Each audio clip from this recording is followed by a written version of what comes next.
I want to hear cannons. Downfield, pull up, ball to the 5, touchdown Tampa Bay. Mike Evans does it again. Fire the cannons, Bucs. It's first and goal. That's picked off. And who else? Rondé Barber. And the Tampa Bay Buccaneers may ride to the Super Bowl with that one. Third down, 18. Dropping Gannon, looking Gannon. Those up with the head. Intercepted. 30. Derek Brooks 30. Brooks to the 25. 20. Derek Brooks all the way. There it is. The dagger's in. We're going to win the Super Bowl. And then the cannons come. Fire them. Keep on firing them. Keep on firing them. Hello and welcome back, Bucs fans, to a brand new edition of the Cannon Fire Podcast, coming to you live on YouTube today for the midweek show. It is the week of Thanksgiving. The Tampa Bay Buccaneers gearing up for Week 13 with a 5-6 record, fresh off a dominant win over the New York Giants. We are back in the NFC South. The Bucs are on the road once again, taking on Dave Canales and the Carolina Panthers for the first time this season. We're going to dive into some of the top stories from this week, give you a couple of key injury updates for the Bucs, and talk about some more things they need to do well moving forward as they continue to work their way into the postseason. I'm your host, Rhett Matthew, joined alongside me, as always, my good buddy and co-host from BucsNation.com, Evan Wanish. How you doing today, my friend? Doing pretty good. Obviously, like you said, it's Thanksgiving week, and the first time the Buccaneers are going to be playing against Dave Canales since he was hired as the Carolina Panthers head coach way back in January. So it's hard to believe Week 13. It's the first time they're playing Carolina, but here it is, and it's a rare 4:05 game for the Buccaneers this week as well. So if you guys tune in to Fox or CBS at 1 o'clock on Sunday, you might be a little confused. The Bucs play at 4:05. I guess they haven't really done that too much this year, which is weird because they play a lot of West Coast teams. Like they've played, San Francisco, and they play Vegas coming up. Like both those games are like the San Francisco one was at 1 o'clock. The Vegas one is at 1 o'clock. So the Denver one was at 1 o'clock. So they're playing a lot of West Coast teams, but a lot of 1 p.m. games. So a little bit of change of pace here for the Buccaneers. But yeah, now just like Todd Bowles said today, the playoffs last week started for them. Right, basically. I mean, this last week was the start of their playoffs because now there's very little margin for error here, and there's an opportunity to, with the Falcons losing 2 straight games, there's an opportunity for them to potentially steal this division, even while getting swept by Atlanta, which I didn't think was going to be possible, right? If they got swept by Atlanta, I didn't see a way they were going to be able to win this division, but work's not done yet. They still have a long ways to go, but they still do have a fighter shot at this division or, making it as a wild card.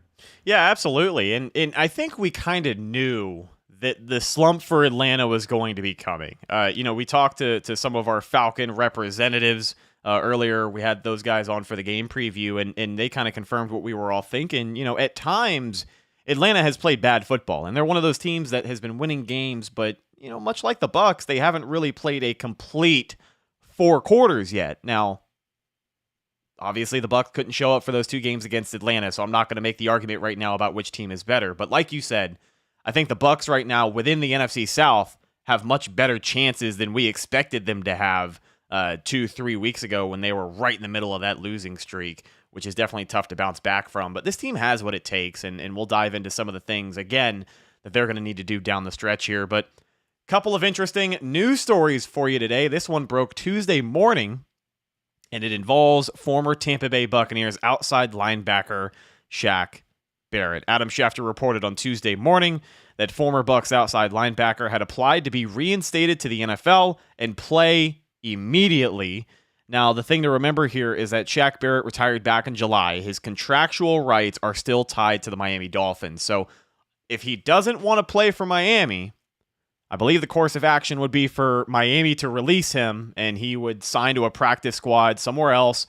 They would evaluate what kind of shape he is in, and then he works his way back into the game from there. But he's coming back ready to play. He seems ready to play, and I think the reason a lot of Bucs fans might be excited about this is because back in August, he was talking to Kay Adams on her show, and he basically hinted to the fact that there was only one team he would come back out of retirement to play for. And it was a pretty well-known secret that team was the Tampa Bay Buccaneers. Now, him being reinstated doesn't automatically mean he's going to be coming back to the Bucs, Evan. But, I mean, listen, I'm not a smart man. I've never claimed to be a football expert, but the little gears in my head are turning here. And with Joe Tryon-Shoyinka possibly going to be missing some time after leaving that Giants game, it would make a lot of sense for the Buccaneers to look for a Shaq Barrett back here. He's not going to be a game changer, but he's going to eat up some reps, and he's going to help keep some of these edge rushers healthy and fresher when they are on the field. Yeah, it's interesting. It's interesting timing. Now, we don't know how long this was in the works, right? I'm sure this was not just something that happened Tuesday morning. I'm sure Shaq Barrett did not wake up and say, you know what, I'm going to come back and play football. So I'm sure this has been something that, Barrett's known for a while. Teams have probably known for a little bit. I'm sure the Dolphins have known for a little bit. But you are right. I've seen a lot of people say, well, they have to trade for him. Trade deadline's passed, so that's not an option. The only way is for him to be available is to be able to be released by the Dolphins because they still have his rights, so they have to give up his rights, and then he can sign with another team. Now, the interesting thing is Cameron Wolfe of NFL Network went on, I Bleav, NFL Total Access last night, and it said that basically this was the tweet. It came with a clip, but this is basically the tweet. Shaq Barrett's surprise return to play plan forces the Dolphins to make the choice by Thursday at 4 p.m. Eastern time. Okay? Accept him back or say no thanks. I'm told if Miami says no thanks, Barrett remains on the retired/reserve list for the rest of the season and cannot play. So there's a chance that, the Dolphins just say, no, we kind of don't really need you. We don't want you playing anywhere else. I mean, that could be kind of a crappy thing to do. But by the time a lot of people are hearing this, you'll probably know some news on Shaq Barrett. Now, what his destination? If it isn't Miami, probably not. I don't think it's going to come down that quick.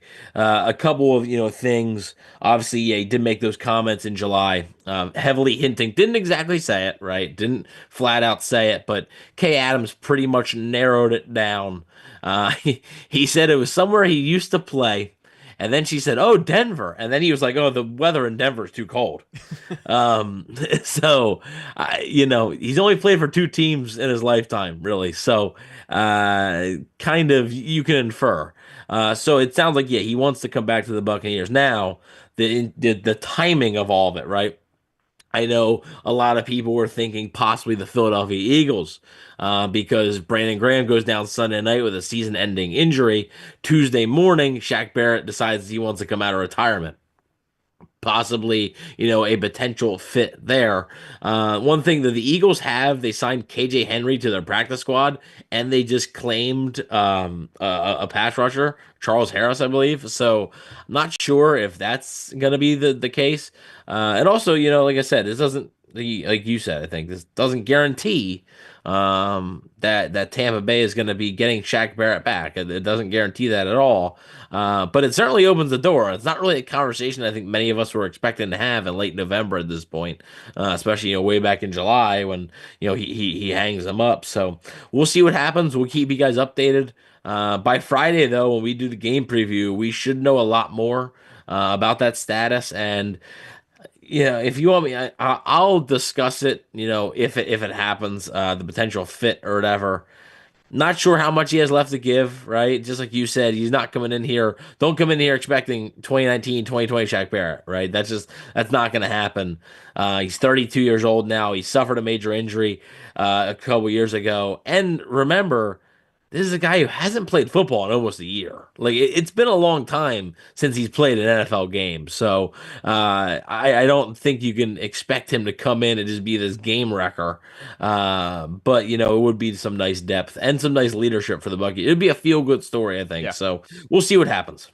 No, it'd be a positive veteran presence in that locker room. I mean, if you went into this season and you had the choice of Randy Gregory and Shaq Barrett, knowing what we know now, we know that neither one of them was going to be a game changer for the defensive line, but a veteran presence. And again, Shaq Barrett, a guy that has been here before. At this point, he's not going to come in and like you said, he's not going to change this defensive line.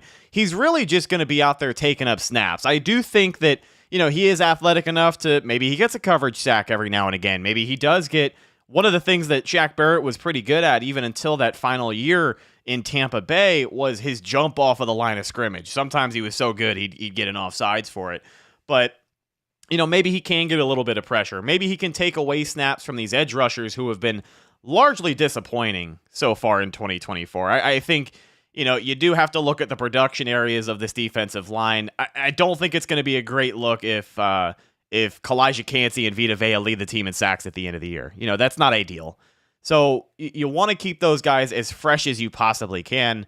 And I do think there are a lot of things that make sense about a Shaq Barrett reunion in Tampa Bay. But in 5 seasons with the Bucs, that included a Super Bowl championship, Shaq Barrett played in 70 regular season games. He had 249 tackles, 45 sacks, 15 forced fumbles, 2 fumble recoveries, 11 pass breakups, 3 interceptions, 1 defensive touchdown. And in 9 playoff games, he had 12 tackles, 4 sacks, and a pass breakup, plus an interception. We all know that 2019 season, 19 and a half sacks. He will be in the Tampa Bay Buccaneers record books for a very long time. So you said it before. I'll reiterate it here. When you look at not only Jason Light's resume, but the free agent history of the Tampa Bay Buccaneers, maybe one of the most productive free agent signings in history, aside from, a guy like Tom Brady. Yeah, so when you're talking about best free agent, I don't love to include Brady, just because that's obvious, right? Yeah. Like, I don't love to include that, right? But yeah, you could say, I mean, technically, yes. If you want to get technical with it, Tom Brady was probably the best free agent signing this franchise ever made. But if you want to take him out, yeah, Shaq Barrett's up there, and relative to the contract they signed him to, 1 year, $4 million, I Bleav, something like that, $5 million. Taking a flyer on a guy, and it paid off big time. Shaq Barrett was a massive piece and a great leader. So, and he's had, obviously we know he's had a rough go of it, right? A really, really rough go of it the last year or so. A lot of things off the football field, that are, tragic and stuff, and it changes a person, right? So, I'm just, I'm happy for Shaq. It sounds like, he obviously wants to come back at this point, or else he wouldn't, right? So it sounds like he still has a love for football. Hope he can, whether that's Tampa or somewhere else, I hope he can suit up. I really do. He's a good guy, and there's a lot of people in the chat asking, So Richard, our buddy from the West Coast, said, can the Bucs even make a trade for Shaq? As we explained it a little bit earlier, but for the people joining in right now, no, the Buccaneers cannot trade for Shaq Barrett. No team can trade for Shaq Barrett. The trade deadline is passed. So the Miami Dolphins still have his rights. There is a world where the Miami Dolphins just say, look, you're not playing this year, and that's that. But if the Miami Dolphins choose, they can say, you can play for us, or they can basically rescind his rights, and I Bleav he just becomes a free agent then and is free to sign with any team. But no, the Buccaneers cannot trade for Shaq Barrett. Like I said, the trade deadline has passed, so we will see what happens with the situation. But yeah, it'd be, like I said, it'd be a feel-good story. But yeah, we'll have to wait and see. Yeah, and then to close it with basically what the Bucs have left at the defensive line here, Marquise Watts is still on IR. So the Bucs have, as far as edge rushers, you've got Yaya Diaby, Anthony Nelson, Chris Braswell, and Jose Ramirez. Ramirez has only played in 2 games this season. He was, I think he came in against the Falcons, and then it says he was a backup in that game against the Saints. So we said coming into the year they're going to be relying on young talent, but I think when you look at the pieces the Bucs have left, if JTS is going to be missing some extended time, then it makes a lot of sense to consider a Shaq Barrett, but you are also relying on the Dolphins to be considerate of Shaq and what he wants to do. There was a report that said he was reportedly, quote, fine with playing with the Dolphins, and I feel like that quote tells you everything you need to know. It tells you where his heart is, maybe a little bit further north up in the state of Florida, but excited to see Shaq Barrett back in the NFL regardless. Good for him. Hopefully he can go out there and ball out.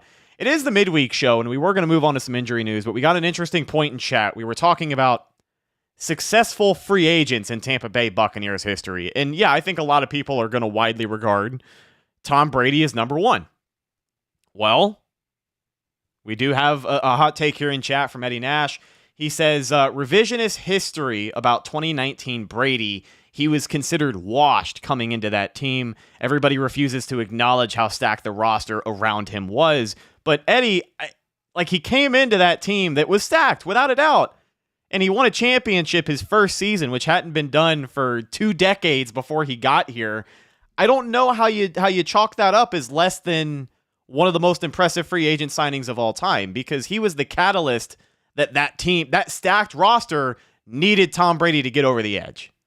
The same roster basically had a different quarterback the year before, and they went 7-9. So, look, I mean, the thing at 2019, he was considered washed. He wasn't considered washed by the Can Fire podcast. I can tell you that. Now, I mean, there was some. Now, Rhett had these concerns, more than I did per se, and rightfully so. There were some concerns that Rhett was concerned about. Hey, are you getting the end of is he just going to be okay, right? Is he going to be is he going to be elite still? There were some concerns there, but never once did Rhett or me or really if you know ball, okay, if you're a ball knower, you weren't going to say Tom Brady, because all you had to do was watch the tape. And really, there wasn't a lot of talent on those New England teams just towards the end, right? 2018, they win the Super Bowl. It's a low-scoring Super Bowl, a boring Super Bowl, but he still wins it. 2019, didn't really have the weapons, didn't really have the team. Comes to Tampa, and yeah, there was a good team around him. There absolutely was. But guess what? Football is more than just one guy.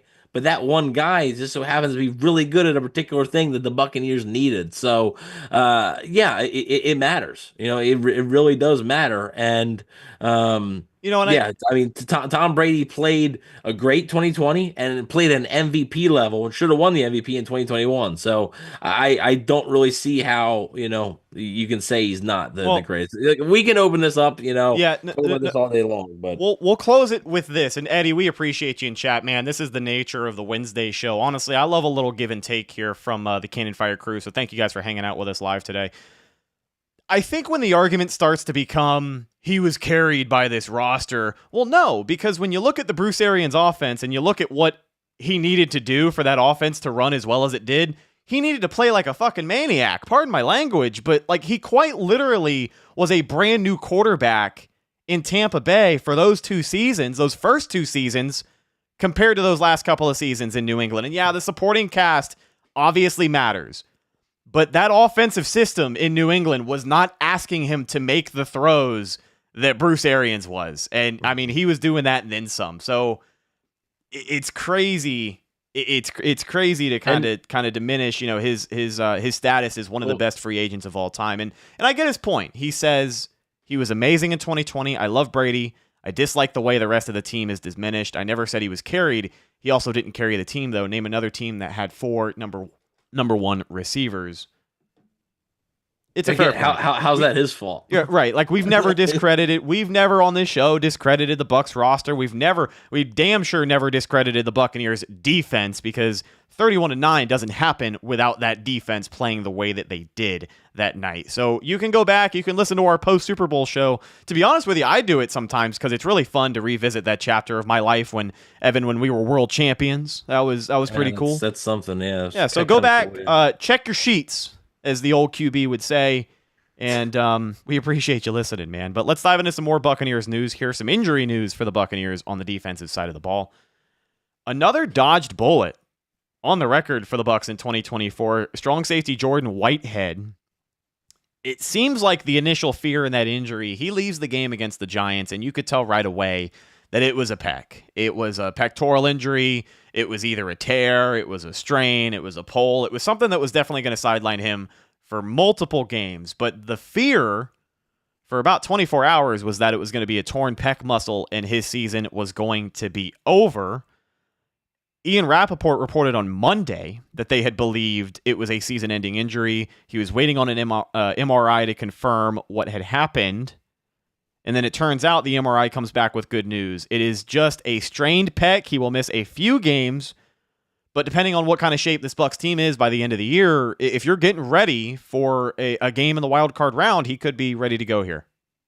Yeah, potentially. I wouldn't really say I would say the bullet grazed the Buccaneers, right? Yeah. Didn't put a hole through skin, because I mean it does sound like he's probably gonna miss the rest of the regular season, which I mean is 6 games. Maybe he returns week 18, right? If week 18 matters, we'll see, right? How much does that matter? Just like you said, like I think it depends on if the Buccaneers are playing for something or this and that.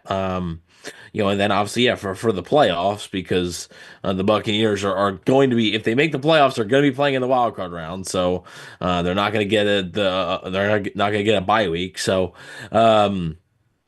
yeah, we'll have to wait and see about Jordan Whitehead. I mean, he has been up and down this year, has battled some injuries throughout the year. I remember he got hurt in that Thursday night Atlanta game. Has battled through some stuff. So we'll have to wait and see. I'm hopeful, but I'm not. If you want to be honest, I'm not expecting him back this year. It's a little late in the year. The injuries are tricky. He's a physical guy too. Like yeah, it's hard. So I'm personally probably not expecting him back. Now, would it shock me? No. But yeah, I mean, good thing the Buccaneers signed Mike Edwards when they did, because if they hadn't, they might be in a little bit tougher spot now. And obviously, Mike Edwards and Jordan Whitehead are two different players. But I do think his addition was pretty good timing. Obviously, you can't predict an injury, but having Mike Edwards step in when Jordan Whitehead goes down, really makes it a lot easier. And we're talking about, it feels like we're talking about the 2019 Bucs again. We're mentioning Shaq Barrett. We're talking about Mike Edwards filling in for Jordan Whitehead, and yeah, it's crazy how life works, but. Yeah, I got to tell you, I think the Jordan Whitehead injury, I said that they dodged a bullet just because it wasn't a season-ending injury. And there's a couple of instances on the defense where, I mean, even on the offensive side of the ball, too, we thought Mike Evans, his year was over when he went down against the Ravens. He only misses a couple of weeks. We've got the we've got the Mike Weather radar coming up here soon. We'll talk to you about 1,000 yards in a second. But Yaya Diaby at the beginning of the year, we thought he was going to miss some extended time. Didn't end up missing that much time. Vita Vea, I think we thought his injury was going to be much worse. Yeah, he only missed one game. Yeah, he only missed one game. I know Luke Gedeke was kind of the opposite. We thought it was going to be not as bad as it was. He misses multiple games, but I think it also just speaks to the terrible luck, the terrible stretch the Bucs have had with injuries along their starters on the defense this year. We've talked about the players who are available, player execution being an issue, but fielding a healthy roster has been very tough to do. I think this Buccaneers, the defensive backfield, when they have all of their guys, I think they've only had like all 5 of their starters once this year out of double-digit games. And it's just, it's tough to sustain on the defensive side of the ball when that's who's available. But yeah, good news-ish, I guess, for Jordan Whitehead. Yeah. I mean, it's not definitively season-ending, right? And that's what it kind of looked like at the beginning there, especially Sunday night as well. So, Richard asked, any update on Tyke Smith? Now, the Buccaneers did do a walkthrough today. They did not do a normal practice, so it's kind of like estimations, basically. But just like Rhett had mentioned earlier about Joe Tryon-Shoyinka and the whole Shaq Barrett thing, if the Buccaneers had practiced, Joe Tryon-Shoyinka, I don't believe would have practiced. And Todd Bowles had confirmed that Tyke Smith and Jordan Whitehead, obviously Jordan Whitehead, wouldn't have practiced either. So Tyke Smith still out for now for the Buccaneers. Hopefully, I think they're going to do some sort of practice tomorrow. Obviously, it'll be pretty light with the holiday, but I do think they'll get something in, so we'll see a report tomorrow, and have to wait and see whether Tyke Smith can come back, because obviously he's a big key in this defense as well, especially when you're missing Jordan Whitehead. I mean, Christian Izien has stepped up, but Tyke Smith has been really good for the Bucs, and whenever you can get one of your guys back, it helps your defense out so much, especially when you're down, another starter in the secondary again. Yeah, absolutely. Let's check in with the Mike Watch receiving yards radar for one. Michael Lynn Evans, number 13, made his return for the Tampa Bay Buccaneers, back in the lineup against the New York Giants. He has got 403 yards on the season, 597 left to go until he hits that coveted 1,000-yard mark. The Buccaneers, Evan, have 6 games left. Yes, 6 games. He's going to 6 games, 600 yards. He's going to do it. Right? I mean, 50 yards here, 72 yards here, a $174 here. Yeah. 75 yards that's here. A big day. Yeah. I think he's got one of those games left in him this season, for sure. I don't know what game it's going to be. Hopefully it's against, the Panthers this week. I don't want to get into the game preview before we get into it, but, this could be a week, kind of like last week, where if the offense can come out to an explosive start, could be over before it begins, but we'll dive more into that on Friday. But, come on, dude. Mike's going to get it, right? So... Here, I would lean probably, yeah, right? However, the one thing I will say is I think that the fans care way more about this than Mike Evans does. like at the end of the day, like Mike Evans probably does not really care. Right. He wants to win, right? I don't really think especially at this point, this stage in his career, he doesn't really care. So I if I had to bet, sure. Like, why not? Because he's got a lot of favorable matchups coming up. Like we talked about. We've talked about this schedule, right? About the entire time we talked about the schedule and the favorable matchups. Yeah, he's got some ones. He plays Carolina twice. He plays Vegas. You play New Orleans. You play Dallas. So there's a lot of teams out there that you can maybe feast on a little bit there. And hopefully he has a big day, right? It feels like the big Mike Evans day where they just kind of force feed him is coming. I didn't really expect that to be against New York, right? I took the Mike Evans over, right, in catches, 4.5. But I didn't expect him to have 10 targets and 100 yards. I figured they were going to kind of ease him into things and not really force things to him. So I do think more and more every week you're going to see him be a little bit more involved in this offense. And yeah, he could be a pretty big key to beating the Panthers this week. Obviously, like you said, we're not doing the game preview now, but he is somebody I think to keep an eye on as we approach game time. Yeah, I think it's going to be interesting this week, really just to see. Really quick, Richard asked if Mike falls short of 1K, does that diminish his legacy? Not at all. Not one. He has a Super Bowl.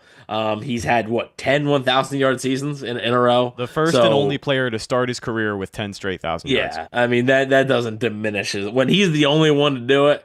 That doesn't diminish your legacy at all. He's not going to be looked at any different, especially when he's missed games. It's not like if he played in all these games and was still just struggling, then he'd be like, not necessarily a legacy thing, but is this guy really slowing down here? But he's missed a little bit of time here. So, if he didn't miss those games, it would probably be much easier, right? He'd probably have close to 600 yards right now, of receiving, and it'd be much easier to get 400 yards in 6 games than it is to get 600 yards in 6. So I don't really think it affects that at all. Yeah, but looking ahead to his usage this week, going to be curious to see how they roll him out against Carolina. You said last week against the Giants, it wasn't the game where they force-fed him, but it was clear that, the first couple of drives in the offensive script, they wanted to feature him. He got multiple targets on that first drive. I think got most of his targets on the day in that first half against New York. So going to be interesting to see how aggressive they get with him to start the day against Carolina, but I think that's exactly what this offense needs to do. Not necessarily force feed Mike Evans, but get aggressive. Go for it on 4th and 1 if you have to, just like we saw Todd Bowles do against the Giants. But I like their chances if they can come out to a hot start this week. Evan, wanted to wrap up here and talk a little bit more about really what this Bucs team needs to do down the stretch to continue winning some games. We reviewed that Giants game, and even watching it back, there's a lot of things the Bucs did. The offensive line holding up, 0 sacks on the day, just absolutely blanking the Giants. The Giants as a unit, all of their defensive linemen had 6 pressures on the day. Yeah. And that's a good unit, too. Yeah, so. One of the best in the NFL. I think they were top 3 in sacks headed into that game. They are second in the NFL in sacks, yes. Yeah, heading into that game, they were only behind the Denver Broncos. The Bucs handled the Giants exactly the way they should handle a team like the Giants. If you're going to go on a run, if you're going to be taken seriously as, really a team that could continue to play upset here in the NFC when you consider who they've beat so far this season, big wins over Washington and Detroit.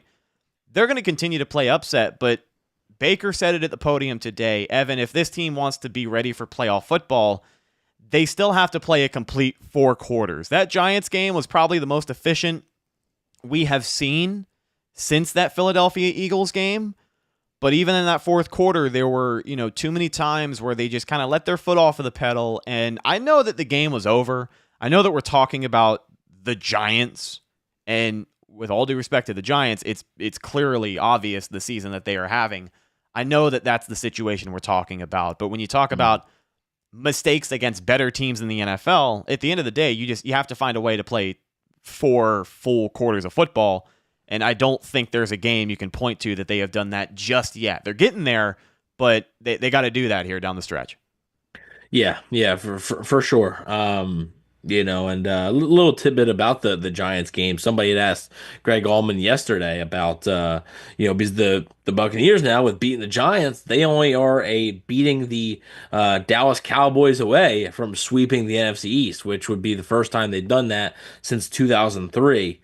And that was, Greg Allman notes that was their first time facing them in the new division model. So, the Buccaneers have a chance to sweep the NFC East this year, which is pretty cool. But, obviously, it's one game at a time, but at the same time, you got to stack wins, right? And you gotta find a way to keep getting better each and every week. And, because it's hard, in the NFL to win that many games in a row, right? And the tough thing is, and we were talking about this before the show, you would ask me, you were like, is Atlanta's up, one game in the division?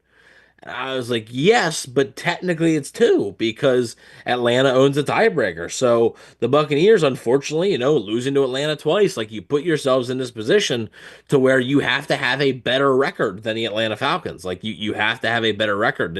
Being tied won't do you any good. So, there's definitely a lot of pressure, on the Bucs, but it's funny, there's a lot of pressure, but you have to stay loose at the same time, right? You can't put too much pressure on yourself. You can't play tight. So it's not going to be easy, to maybe, win this division, right? But I will say I'm not going to count them out, right? Because there's a lot of football left to be played, and this team seems to respond, when the chips are down and stuff like that. So, and again, their schedule is a lot of teams that, frankly, they should beat, like they should beat. Not saying they will. This is still the NFL, but there's a lot of teams that on paper they are just simply better than. So, and then the teams that maybe are like, it's close on paper. Well, the Cowboys have really struggled, and now they don't have their starting quarterback. So you take that out of the equation, and that's where it changes things as well. So yeah, we'll have to wait and see. I am optimistic about the stretch, right? I don't know if it's going to be enough to win the division. That's unfortunately, like we've talked about, that's almost out of their hands at this point, right? They control their own destiny to a certain extent, because if Atlanta just keeps winning, it's not really going to matter if the Bucs keep winning. The Bucs won't win the NFC South, so they're going to need a little bit of help from the outside. We'll have to wait and see how it transpires. But again, it started last week against New York. Now it's got to continue against Carolina. And while we are talking about the Buccaneers' path to the postseason here, within the division, you got to like their chances. Really just need to finish strong and continue to hope that the Falcons come up short. But in the wild card, it's an interesting conversation as well, because a couple of weeks ago, in the middle of all that losing, I had said that you need to start relying on other teams to lose some games. And that's exactly what's happening. You're starting to see some teams level out here. Other teams are running away with it. Like, we know who the front runners in the NFC are going to be. I think between Green Bay and Detroit, those are probably the 2 teams that have among the better chance of running away with it down the stretch. I know Washington is kind of favored up there, but rookie quarterback, I don't know how well he's going to play all the way. Well, and the interesting thing is the Bucs have to hold the tiebreaker over Washington, right? So Detroit, obviously, Green Bay, they're going to be battling for that division. So one of those teams that was going to be a wild card team. The Bucs obviously hold the tiebreaker over the Lions, but I don't really think the Bucs and Lions are going to end up with the same record. So I would expect the Lions to win that division. So basically, let's say Green Bay, right, has a spot locked up. Right, let's just say Green Bay has that spot locked up. You're basically looking at, and it helped last week with Green Bay beating San Francisco, because San Francisco owns the tiebreaker over you, but if you have, more wins, it doesn't matter. So right now, as the conference standings sit, the Buccaneers are ninth in the conference. Ahead of them are the Arizona Cardinals at 6-5, the Washington Commanders at 7-5, the Green Bay Packers at 8-3, and the Minnesota Vikings at 9-2. So fair to say, the Vikings and the Packers have those two spots pretty well locked up. And that it's that last spot, basically, the seventh spot there. So there's going to be a couple teams. The Rams have the same record as the Bucs. The 49ers have the same record as the Bucs. So it's going to be a little bit of a race here. When it comes to Washington, what does that head-to-head tiebreaker mean for the Bucs? You said they have the better record as of right now, but yes. Do the Bucs jump them in the standings at the end of the year? If I believe, yes, if they had the same record, the Bucs would jump them because the Buccaneers beat them. So, let's say they both finish 9-8, the Buccaneers would end up jumping them. Yes. And Washington, if I'm not mistaken, with a 7-5 record right now. So. Correct. Still some time, still plenty of football left this season to see how things shake out. But and I mean, they play. Yeah, I mean, they have a little bit. They play Tennessee this week, so you're probably assuming they're gonna find a way to win that football game. Then it's their bye week, but then they play at New Orleans, kind of a tough place to play still. Versus Philly. Philly's been on a roll, obviously. Versus Atlanta, which, that all depends on where the Buccaneers are, basically, right? By week 17 at that point. If they have a realistic shot at the division, you're probably rooting for Washington at that point. If they don't, then you might actually be rooting for Atlanta if Atlanta's kind of run away with things. You might be rooting for Atlanta to beat Washington and then at Dallas to end the regular season. So that's a game they could win also. So, yeah, I mean, it'll be close down the stretch. And like I said, there's going to be basically 4 teams, I believe. 1, 2, 3, 4, 5, really. 5 fighting for that last spot. So 5 teams fighting for one spot, pretty much. Back in the NFC South for the Buccaneers in Week 13, they will face second-year quarterback Bryce Young and former offensive coordinator, now head coach of the Panthers, Dave Canales. Bryce Young has been playing better these last couple of weeks, and I'm going to get more into detail on the game preview show. Hopefully we get some outside opinions as well to help us break this thing down, but people aren't going to like this, Evan. But every game for the Bucs from here on out feels like a trap game because of how deceptive that schedule is. And again, The Panthers are playing better, and the problem with that... They're playing their best football they've had all year. They are itching to play upset. I think a loss to the Panthers here would really put the Bucs behind the goalposts. I mean, we just spent 10 minutes talking about how things are really starting to trend in the right direction. You just got to keep winning games. A loss here would probably wreck the season. Carolina knows that. Dave Canales knows that. He's probably got a thing or two up his sleeve for his former team. But kind of like that game in January for the NFC South in 2023, the Bucs had to travel to Carolina, and they squeaked it out 9-0. They won that game. They won the division, and they were able to clinch that day. Antoine Winfield won that game. Antoine Winfield Jr. won that game. But let's face it, I have enough faith in Liam Cohen to hopefully put up more than 9 points on the lowly Panthers. I know they have been playing better. That's where the questions for the defense start to creep in. But where's your head at when you look at this NFC South matchup? Because, again, I think the Bucs should and will win this game. If the Bucs show up ready to handle business the way that they know they have to, if Liam Cohen is able to score more than 9 goddamn points on the Panthers, I think the Buccaneers still are able to win this game by 10 points. But where's your head at with it? Because part of me feels like it could be another knockdown, drag-out, back-and-forth kind of game. Could be a frustrating afternoon.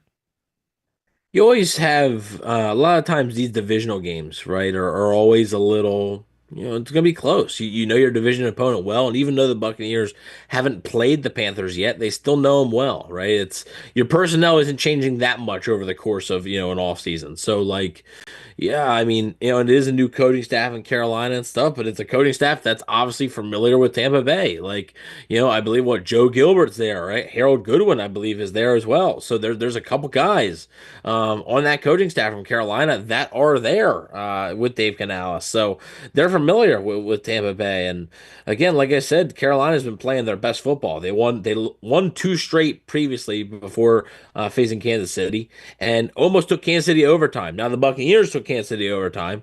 And ultimately lost that game. But Carolina put up a real fight against Kansas City, and it wouldn't shock me if this game is a little bit tough. I do think it's going to be a challenge. I do think it's going to be a tough one.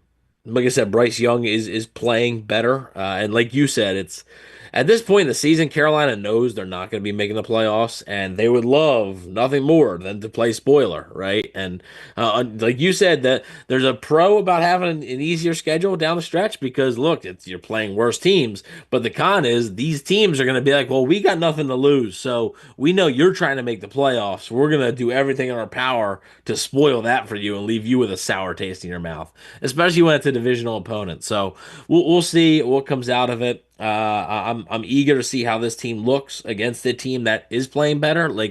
I said in the preview show of the Giants game, I said afterwards, like I still believe like when you looked at the schedule, the Giants were probably the worst remaining team that the Buccaneers had on their schedule. Now that one's out of the way. You took care of business, but that one's out of the way. So now I think you got to play a little bit better, and we'll have to wait and see how that goes. But I'm very eager to see how they perform on Sunday because. Like I said, the pressure's going to ramp up now, and just like Todd Bowles said, their playoffs basically started last week. Yeah, and you had mentioned Dave Canales, his time spent in Tampa Bay. The amount of time, I know he was only here for a season.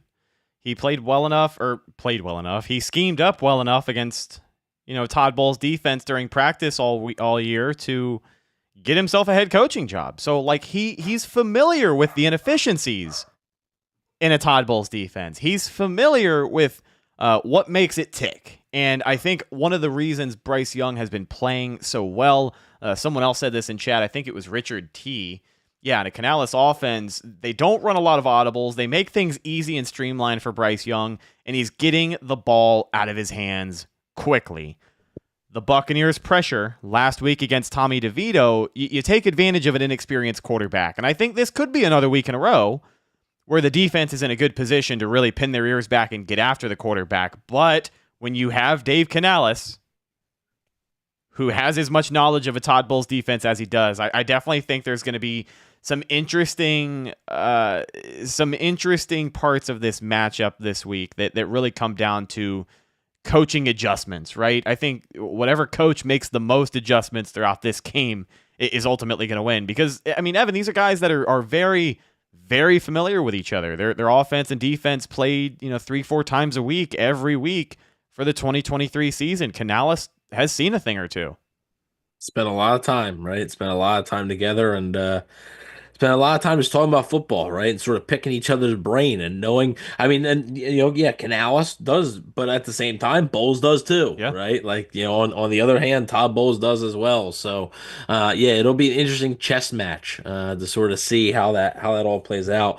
One guy is playing for his job, the other isn't, though, right? I mean, yeah, we've talked about the pressure that's on Todd Bowles, and you said, you think a loss would basically wreck their season. Like, you might be right, because they got the only team that's above 500 is the Chargers. Okay, let's say you lose that game. Like I said, that's a tough game. Go out to the West Coast against a good football team. That's a tough game to win. Okay, you might be able to afford one more loss, maybe go 5-2, maybe you make the playoffs, but like. New Orleans is still pesky, right? I believe Allman had said something about this. I think New Orleans in their last 6 games in Raymond James Stadium, they're 5-1 in Raymond James Stadium, which is kind of crazy because the Bucs have won 3 straight in New Orleans. But the Saints it's sort of flipped, right? The Saints have kind of done pretty well in Tampa. So who knows what happens there?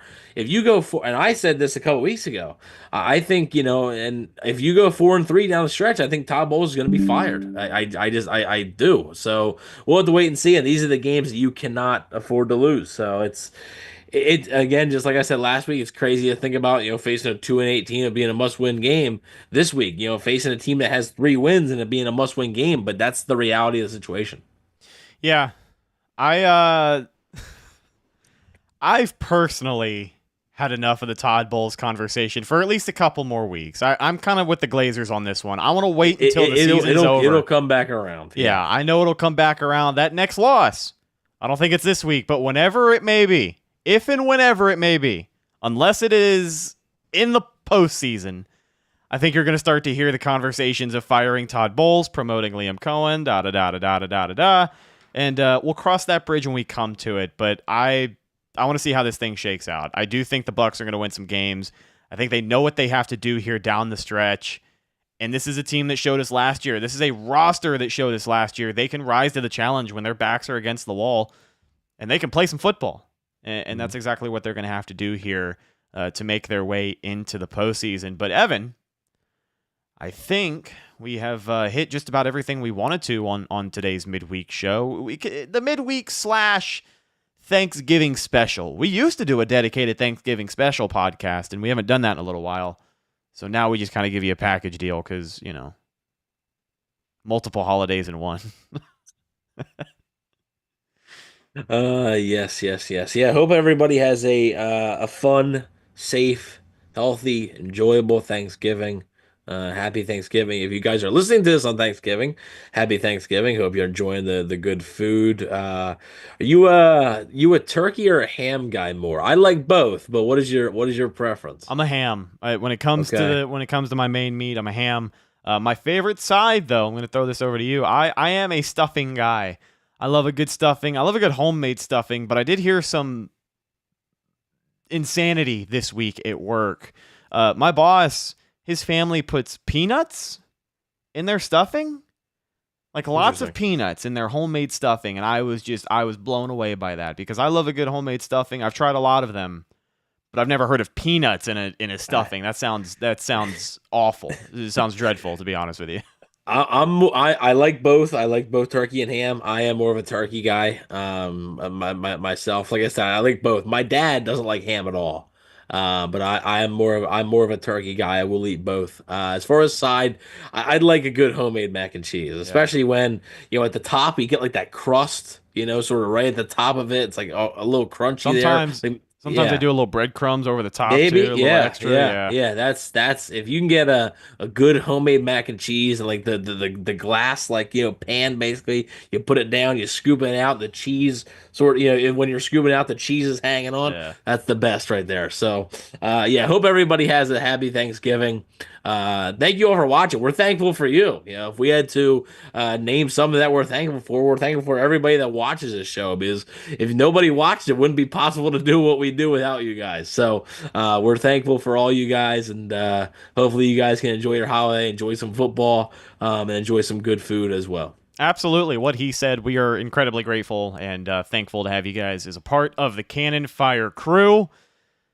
Thank you again, everybody in chat, showing some love. Happy Turkey Day to Richard T on the West Coast, Lee Ayers, Bat W, Realtor Dave Zussman, Brutal as Bucks, Eddie Nash, Jersey Tooth, anybody else that I may have missed, Bry, Cannon Fire crew. Thank you guys once again for hanging out with us. Shout out to the canned cranberry stuff from Richard D. And then Eddie Nash says potato salad is the best side. Are you a potato salad guy? No, I don't really like any potato salad, macaroni potato salad, egg salad, none of that. Nah, I'm good. Yeah, I hear you. I'm good. I do like meat. I do like some meat, and more meat. That'll probably get clipped, but that's okay. It wasn't until you said it, and now 100% it will be. Thank you guys so much for hanging out with us on the midweek show. Happy Thanksgiving to you and yours. Hope you are surrounded by family. Richard, hope you feel better, brother. Oh, brother, man, feel better. But thank you guys.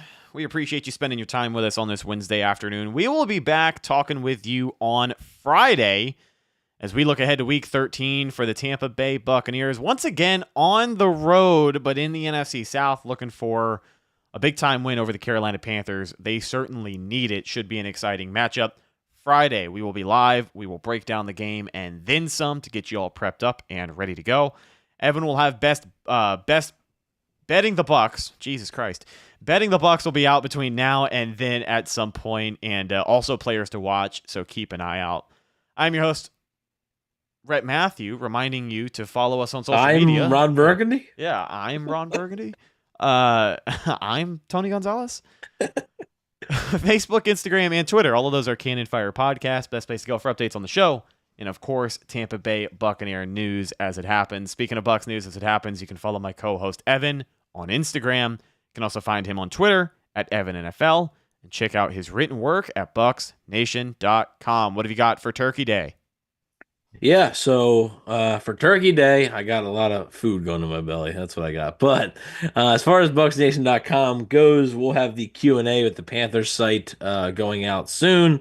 And not just me, all of our great writers over there get you covered for the game coming up. So each week's a playoff game, basically, according to Coach Bowles. So got to gear up and head over to BucsNation.com for all the updates there. Like Rhett said, as far as the YouTube goes, betting the Bucs, players to watch, all that good stuff will be out soon. So you're going to have a lot of coverage leading up to this Week 13 matchup. Eddie Nash, one more Cannon Fire crew in chat. Man, it's a rough week for our people out here. Having sinus surgery on the 5th. So wishing a speedy recovery and a smooth operation for you. Oh, I had a terrible joke I was going to make, and then I had to let it go. I think you had an idea of where that was going. Started talking about smooth operation, and we love the classics. You can find myself. It is a good song. Smooth operator. Yeah, it's a good song. You can find myself, Instagram, and Twitter at Redicus, RHETTAKUS. If you follow me, I will follow you back. But that's the show. Thank you once again, ladies and gentlemen. We will talk to you this Friday for the game preview. And then don't forget, every Sunday or game day, immediately after the game, win, lose, or draw, youtube.com/Cannon Fire Podcast. We are live breaking things down. Going to be doing more of the same this Sunday after the game. It'll be a late one, 4:05 kickoff for the Tampa Bay Buccaneers, taking on the Carolina Panthers. I am your host, Rhett Matthew, signing off from my co-host, Evan Wanish. We will see you in the next one. Until then, and as always, thank you for listening, and go Bucs.